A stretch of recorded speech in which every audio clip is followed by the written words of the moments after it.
Com certeza, Ana Paula. O cálculo que eles fazem é sempre político, né? Lamentavelmente, tribunais do Brasil hoje, na verdade, a Suprema Corte tem ali algumas pessoas que já não se importam há muito tempo com as leis, e as decisões são 100% políticas. Então, a pressão veio forte, a repercussão foi grande, né, da notícia de que eu não retornaria ao Brasil. Então, para aliviar essa pressão, o procurador-geral resolveu despachar logo hoje, né? Antes ele estava falando que não havia urgência, então hoje surgiu uma urgência dele despachar. Só que isso daí, Ana Paula, acaba sendo um tiro pela culatra, porque não me deixa tranquilo para retornar ao Brasil. Vale lembrar aqui que antes do Felipe Martins ser solto, em duas oportunidades o PGR havia pedido a soltura do Felipe Martins e o Alexandre de Moraes não se importou.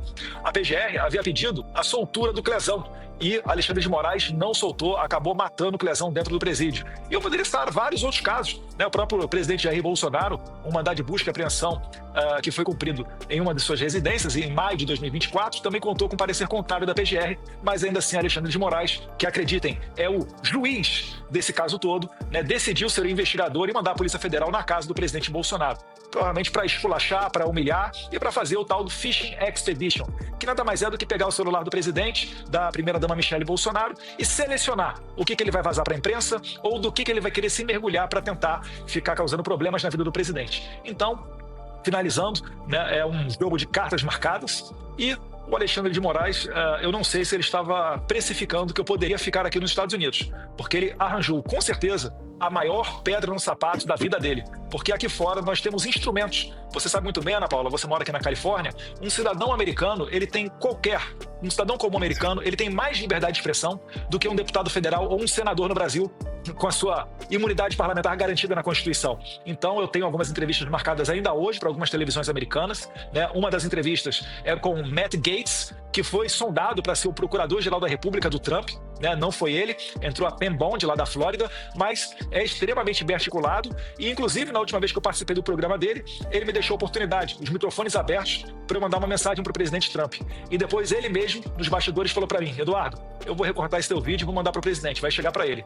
Então o Trump está sabendo o que está acontecendo aqui e eu acho que a solução vai vir aqui dos Estados Unidos para resgatar as nossas liberdades no Brasil.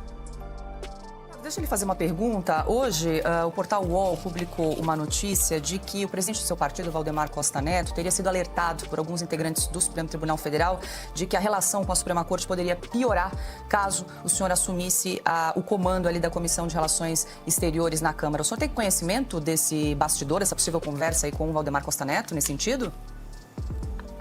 Negativo, não tive conhecimento disso, né? Eu vi pela imprensa, vi uma matéria, inclusive, de uma grande rede de comunicação dizendo que o presidente Valdemar Costa Neto havia, dias antes, né, dois dias atrás, dado uma opinião negativa contra a minha ida para a presidência da CREDEM. Eu desconheço, né?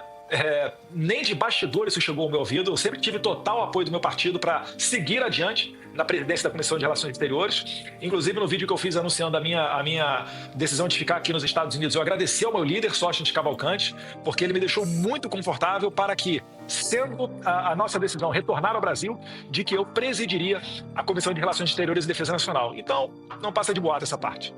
Zil, Augusto Nunes tem pergunta? Tem.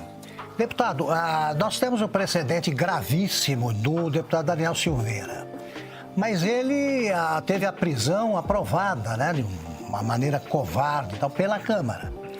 Como é possível aplicar qualquer tipo de punição a um deputado federal no exercício do mandato sem que a Câmara aprove, como no seu caso? Como é que é o clima no Congresso, na Câmara nesse momento? É possível que a Câmara apoie qualquer tipo de medida ilegal contra um deputado agora? Uma boa pergunta, Augusto.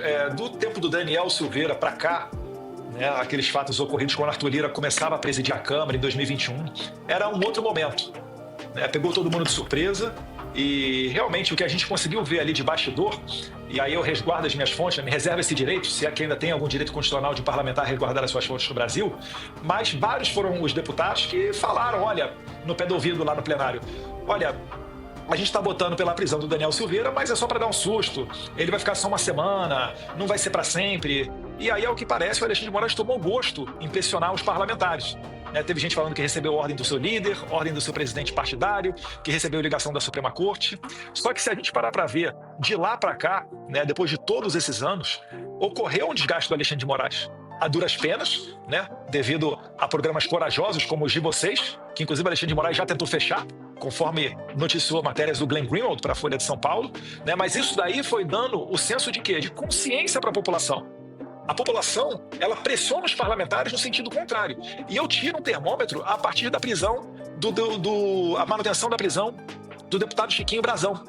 Porque se você parar para pensar, Augusto, o que é mais grave? Você fazer um vídeo falando mais palavras para o ministro da Suprema Corte ou você ser acusado de um assassinato?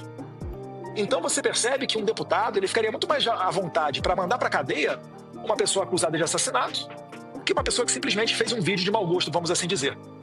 No entanto, se você pegar a votação dos deputados federais, eles quase soltaram o Chiquinho Brazão. Chiquinho Brazão quase foi solto, foi cerca ali, se não me engano, de uns 20 votos, mais ou menos.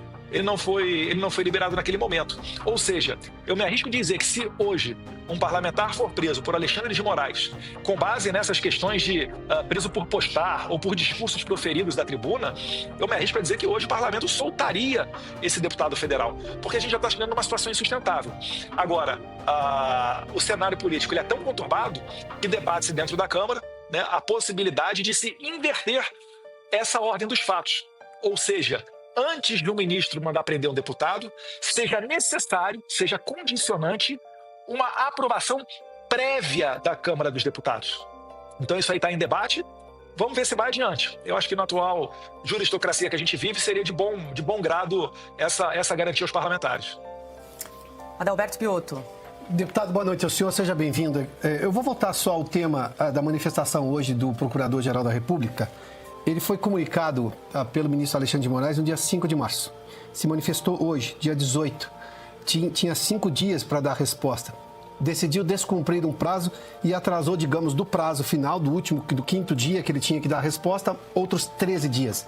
É absolutamente incomum. E conseguiu fazer isso logo depois da sua manifestação, do senhor ter se dado esse autoexílio nos Estados Unidos, porque é exatamente essa a imagem. Eu preciso perguntar ao senhor, a Câmara não vai se manifestar? O presidente da Câmara institucionalmente não deveria se manifestar? Me refiro aqui ao Hugo Mota, porque no dia da posse dele, ele ergueu a Constituição num gesto associado, obviamente, à imagem de Ulisses Guimarães.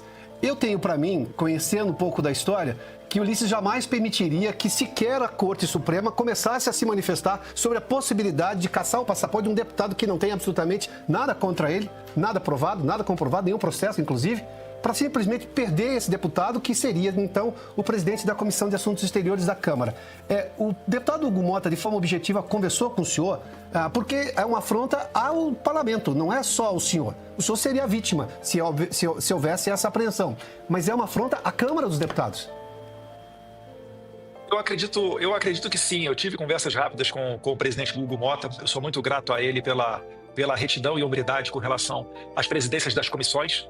Ele não cedeu a pressão nenhuma, né? Agora, a gente também tem que entender que ele não está lutando contra uma pessoa qualquer. O Alexandre, a gente já teve no passado, né? O caso do Eduardo Cunha foi afastado da presidência da Câmara dos Deputados. A gente já tem deputado que está condenado a quase 9 anos de cadeia por falar.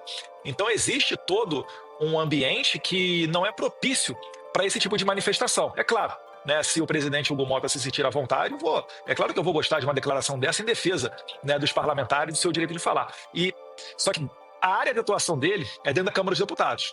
Se eu poderia dar uma humilde sugestão ao presidente, seria chamar num canto esses deputados do PT, do PSOL, né, ou do PSB também, que a todo momento leva o que acontece dentro da Câmara para os tribunais. É chegado o momento de você ter que colocar um basta nisso. Né? Se os deputados não conseguem, né, se segurar e toda hora levam para o tapetão do STF, o presidente da Câmara tem que começar a usar instrumentos, e aí ele tem instrumentos, para retalhar esses parlamentares. Ou a gente é maduro o suficiente para resolver os assuntos da Câmara dos Deputados dentro da Câmara, ou a todo momento a gente vai ficar de joelhos para a Suprema Corte.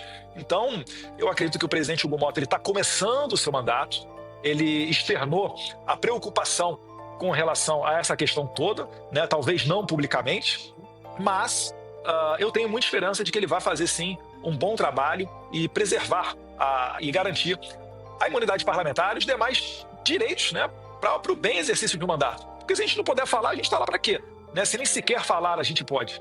Então vamos aguardar aí as cenas dos próximos capítulos e eu acho que caberia fazer uma indagação dessa ao presidente Hugo Mota, talvez.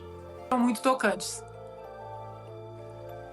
situação complicada, né? O Brasil hoje, ninguém duvida que o meu pai possa ser preso, mesmo sem ter cometido crime algum, né? A gente faz até chacota, falando em golpe da Disneylândia, mas é algo real, né? Como eu falei aqui, uma pessoa que condena senhorinhas à cadeia e ele está fazendo isso como meio para se criar uma narrativa, para chegar no final e prender o Jair Bolsonaro, uma pessoa dessa com certeza consegue mover o que for necessário para tentar acabar com o movimento espontâneo que é capitaneado pelo Jair Bolsonaro.